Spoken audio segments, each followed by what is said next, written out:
I'm Rachel Hanson. Happy New Year. I'm really excited to share a couple great recipes with you today. It's still cold out, so I have a couple nice warm recipes for you.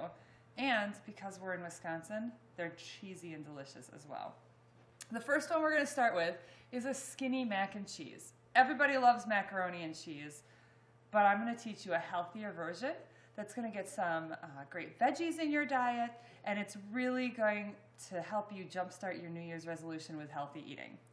We're actually going to start out with half of a head of cauliflower, and we're going to grate this up. We're going to make cauliflower rice out of it. So all I'm going to do here is just take a half a head of cauliflower or a small head, and I just took all the greens off, and I left the core intact. And I'm going to cut it into chunks, and that core is actually going to keep all the pieces together so that I can grate it. All right, so now I've got a couple of chunks, and what we're going to do is we're going to use the veggie strip maker, and we're going to place it in a bowl, and we're going to go ahead and grate our cauliflower. Now you definitely want to make sure you do this in a bowl, otherwise you're going to have cauliflower rice flying everywhere. You might have a little bit flying anyway. Now cauliflower rice is a great ingredient. You can use it to make gluten-free and no-carb pizza crusts. You can use it in place of rice in a stir-fry and have those extra nutrients from a vegetable in there. You can hide it in dishes like we're going to do with our macaroni and cheese today. Great way to hide vegetables from yourself, from the kids, whoever you need to hide veggies from. It's also going to give the dish a nice little bit of texture as well. So when I get down to the core, I'm going to stop grating and I'll just grab a new piece. Now you can buy cauliflower rice already grated at the store, but it's going to be a lot more expensive than just buying a head of cauliflower and grating it yourself. Plus this is going to be a lot fresher. And the other half of the cauliflower will last longer in the fridge. All right, one more chunk. This is a great job to give to kids to help out in the kitchen. The veggie strip maker is all plastic, so you're not going to hurt yourself on these little, I want to call them blades, but they're not really blades. The other thing that's nice about the veggie strip maker is that all these little grating pieces, they're actually kind of shaped like little bridges. On a regular cheese grater, your cheese or whatever you're grating will grate in one direction, and then you slide it up and it'll grate again. With our veggie strip maker, it actually grates on the way down and again on the way up. This is also a really great tool to use for making strips of veggies like carrots and zucchini and cucumbers. Great for some of those Asian dishes, stir fries, but also great for making your cauliflower rice. So there's our rice. Nice and fine and ready to go into our dish. We are going to make the mixture that we're going to cook our noodles in. So what we're going to do is we are going to take 1.5 cups of chicken broth or chicken stock, half of a cup of milk,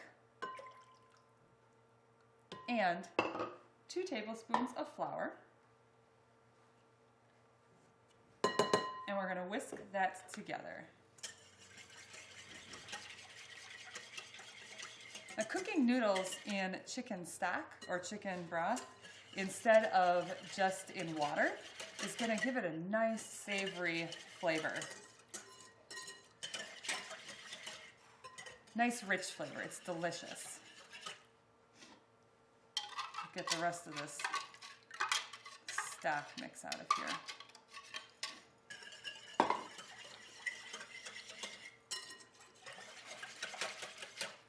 All right, now we're going to use the deep covered baker. This is a piece of our stoneware collection, recently redesigned in this pretty gray color. What we're going to do is we're going to take about 2 cups of your favorite macaroni noodles, place those in there. We're going to add in our cauliflower rice that we just made.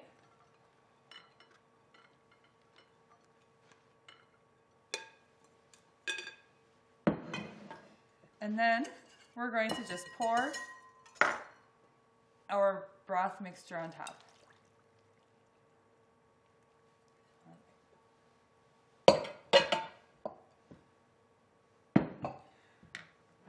We're also going to add in here a little bit of garlic. So I'll take a couple cloves and we are going to slice it. So first I'm going to peel them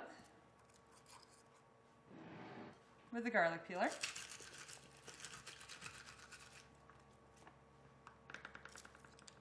Just like that. And then we'll throw them in the garlic slicer.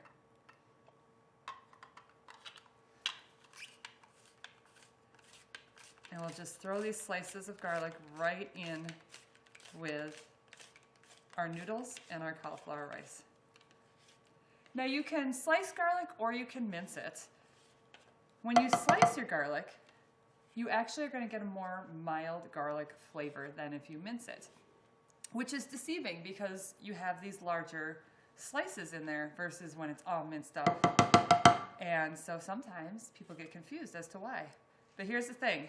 With your garlic, it's the oils that give it that delicious flavor. And when you mince it, you actually break up more of those little cells and release more of the oils, which is what's going to give it that sharper garlic flavor.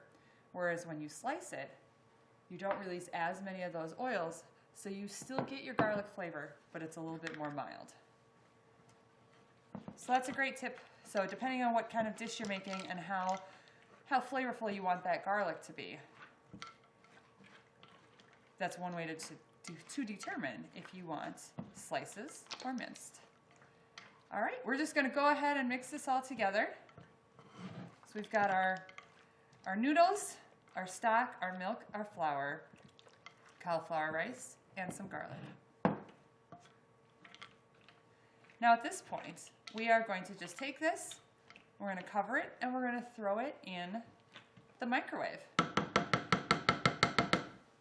It's going to take about 17 to 20 minutes to cook, and then we'll add in the cheese. I'm going to stir this about halfway through. So I'm going to throw it in for about 10 minutes, and then we'll check it.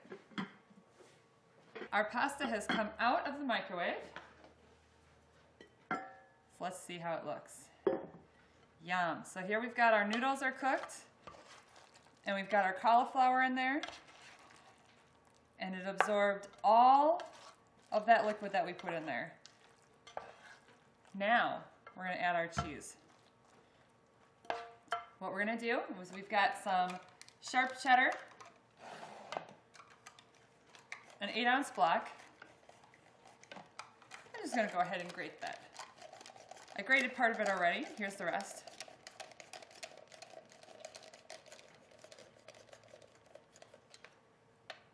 All right. So we're going to take most of our cheese. We'll save a little bit. We're going to put most of that in here. We'll mix that in. And we're also going to add 1 cup of Greek yogurt. This is going to give our dish that wonderful creaminess. But with the Greek yogurt, you have that lighter dish, less calories, but still creamy. You can definitely use regular yogurt if that's what you have in your fridge, but the Greek yogurt does just make it a little bit creamier. So we have our cheese mixed in, our Greek yogurt, and then on top, I'm just going to sprinkle the rest of the cheese that we set aside. And we're just going to put this right back in the microwave just for about 1 minute, just to melt all of that cheese into our dish. Now, if you make this recipe in your rack crock, you can definitely put it under your broiler and you can get that nice crispy cheese on top. But don't do that with your stoneware, only in the rack crock. All right, 1 minute and then I'll show you what this looks like. So 1 minute in the microwave and this is all melted. Oh my gosh, it looks so delicious. It smells amazing. Nice white mac and cheese. Now if you prefer the yellow mac and cheese, just go ahead and get yellow sharp cheddar. I just used the white sharp cheddar today. All right, this looks great. And I just love that I'm sneaking in a little bit of cauliflower into my kids' meals when I serve this to them.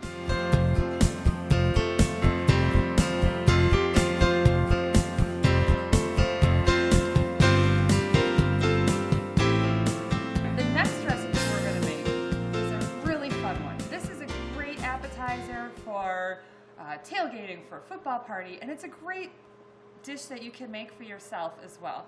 We are going to make some Mexican cheese crisps with avocado on them. Now, what's really great about these cheese crisps that we're going to make is that they're basically chips made out of cheese, which, hello Wisconsin, we love our cheese. But for those of us who love chips, you're going to get that nice crisp of a chip, but it's going to be much lower carb, and they're baked, not fried. So it's a great alternative to tortilla chips or pita chips. So what we're going to do is we're going to start out with half a block of cheese. And since we're working with cheese, I want to share some fun cheese tips with you. If you notice, I just peeled back the plastic on the cheese and cut off a chunk. And I'm just going to go ahead and wrap the rest back up in here. Now, a lot of us open up the whole block of cheese, take out what we need, and then store the rest. But if you've ever gotten your block of cheese and you found little tiny spots, white spots on it after a few days in the fridge, that's actually from bacteria on your fingers that you leave on the cheese. So your cheese is actually going to last longer in the fridge if you just don't touch it. So just peel back the plastic, cut off what you need, and wrap it all back up. Now, of course, at this point I can store it in whatever container in my fridge I want, but this half of the cheese is going to last a lot longer since I didn't touch it with my hands. All right, what we're going to do with this piece of cheese is we're actually going to cut this into 12 strips. So we'll start with cutting it into 4, and then we'll cut each one of these into 3. That's the easiest way to make sure that they're all kind of uniform. They definitely don't have to be perfect. And then I'm going to stack these up. Now this is just a marble jack cheese. Any of your softer jack, marble jack cheeses will work just fine. So after we've cut our cheese into 12 strips, I'm going to cut all of them in half so we have 24 little squares. Next thing we're going to do is we're going to take one of our stones, our cookie sheet here, line it with parchment paper, or I'm actually just using our silicone baking mat. This is great for making cookies, by the way.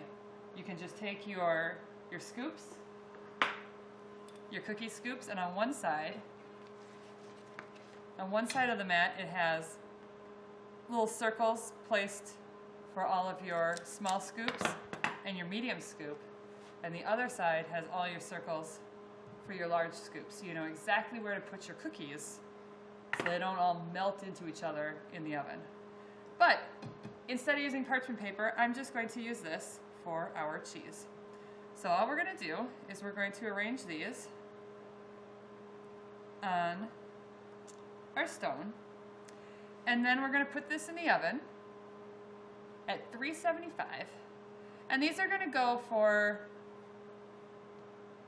I just have to look it up. These are going to bake for about 14 to 17 minutes until they turn into little circles, they're melted, they're bubbly, and you can tell that they're starting to brown up and get a little bit crispy.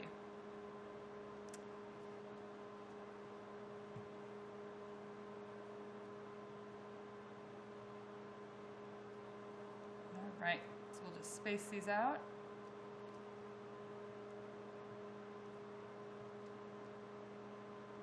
Just like that. All right, so I'm going to pop these into the oven, and we'll check on them in about 15 minutes. While our cheese crisps are baking, we're going to get the topping ready. So the very top of our cheese crisps with the avocado, we're going to have this nice little dressing that we put on there. So all I have here, I have about 2 ounces of cream cheese, and I just threw it in the microwave for about 30 seconds just to melt it a little bit, get it nice and soft. And we're going to add in 1 tablespoon of mayonnaise, And then just about a tablespoon, or a teaspoon rather, just about a teaspoon of our Southwest seasoning.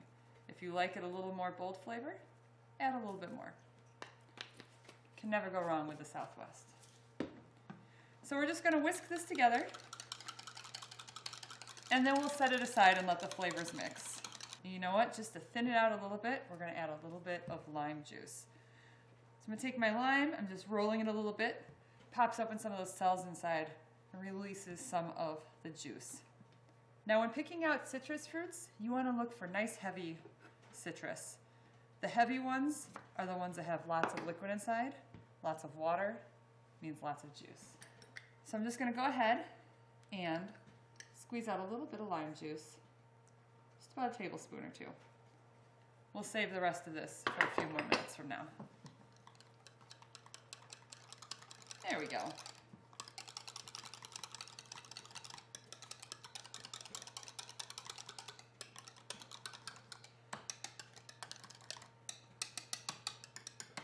I love the light crispness that fresh citrus juices bring to your dishes. All right, so we're just gonna let this sit and let the flavors mix for a few minutes. All right, while that's waiting, we are going to get our avocado mixture ready. So we're gonna use the manual food processor, and we're gonna start out with some cilantro. We need about 1/4 cup when it's finely chopped. So the great thing about the manual food processor is that because it chops things up so finely, I really don't have to pull all the cilantro off the stems. I can if I want, but what I usually do is just kind of roughly chop off the largest part of the stems, like that, and then the rest can just go right inside here. We'll put our top on, and we'll chop this all up nice and fine.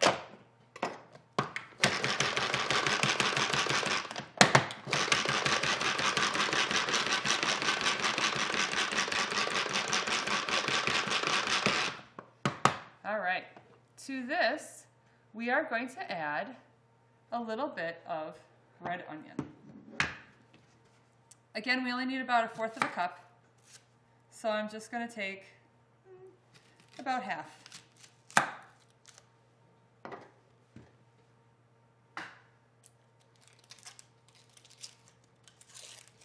So take our onion, I'm just gonna kind of roughly chop it up, just so that the pieces fit in the food processor a little better.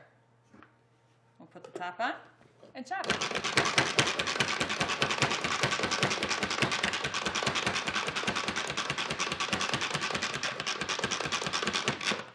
I want this to be nice and fine, so I'll just check it and keep going.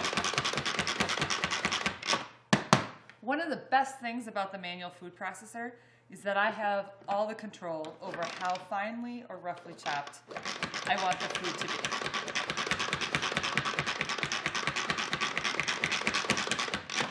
The other thing that's great about it is that the blades are at a little bit of an angle, so it's actually mixing while it's chopping. So you see the cilantro and the onion is all mixed together. All right, so the next thing we're gonna add our avocado and some more lime juice to this part. So squeeze out the rest of that lime from earlier.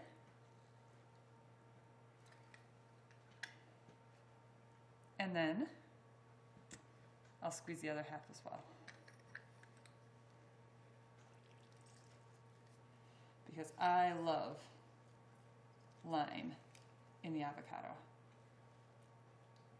The acidity of the lime juice when mixed with the avocado also helps make sure that your avocado mixture doesn't turn brown as quickly as it otherwise could. And look at how well it gets all the juice out of those limes. Totally inverts them. All right, next we're gonna add our avocado. So just cut open our avocado. Beautiful. And we'll just spoon it out into the manual food processor. Now, some tips on picking out avocados when you're at the store. You want them to be firm, but not hard.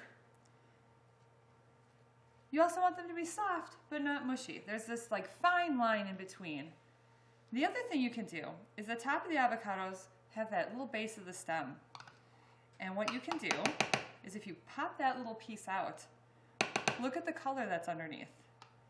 If it's white, your avocado is not quite ripe yet. If it's brown, your avocado is too ripe. But if it's a nice bright green, you know it's ready to eat. Avocados you want to leave out on the counter when you get them. Leave them at room temperature.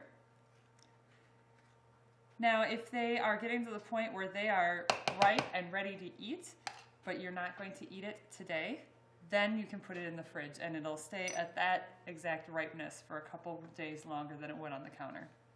But let's say avocados aren't quite ripe yet, but you want to get some anyway. How do you ripen up your avocados a little bit faster? Put them in a brown paper bag with some bananas. Bananas release a little bit of methane gas, and that actually helps avocados ripen a little bit faster. So if you put them in a bag together, you'll have your avocados ready a couple days sooner. All right, so we're adding our avocado in. Just gonna kind of break it up a little bit so that it can move around with the blades.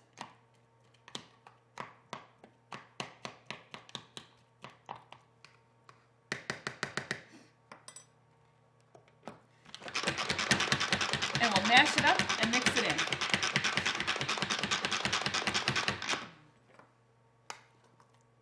Check and see how our consistency is here.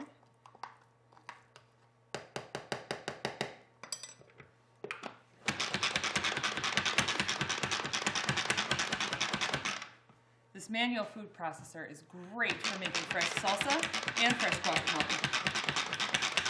This is essentially a guacamole mixture that we're making today. All right, we're going to season with a little bit of salt and pepper.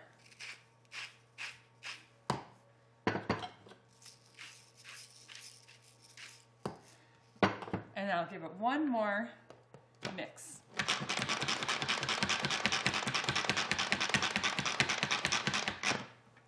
All right, then we can just take our blade out and we have our nice, smooth, creamy avocado mix. And this is going to go on top of our cheese crisps. We are going to get some tomato ready just to garnish the tops of our little cheese crisps. So I'm just going to start by cutting our tomato in half, and we're going to de-seed the tomato. All I do is I take the tomato, cut it in half on its equator, twist, squeeze and twist, and then you can scrape off the seeds into a bowl. And I'm just using our bowl from our stock from earlier. Just dump it in there. All right, and that gets all your seeds out. We don't need this extra liquid on top of our cheese crisps, so that's what we do to make sure we don't have any. All right, we're going to use the quick slice. Slice our tomato. We'll turn it 90 degrees. And we slice it again. And now we have diced tomato. Just like that. Except for that piece that got stuck. Always has to get stuck.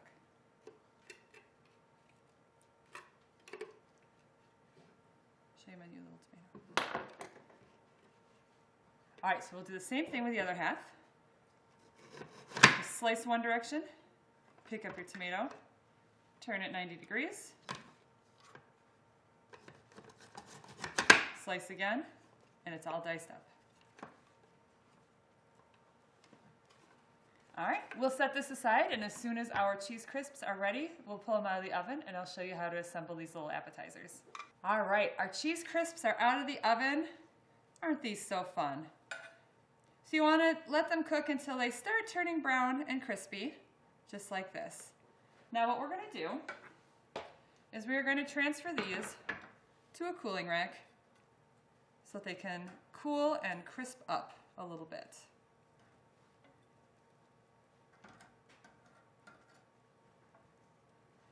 Now these on their own make a great snack, especially if you're looking for some of those lower carb options for the new year. Make a great snack for the kids too.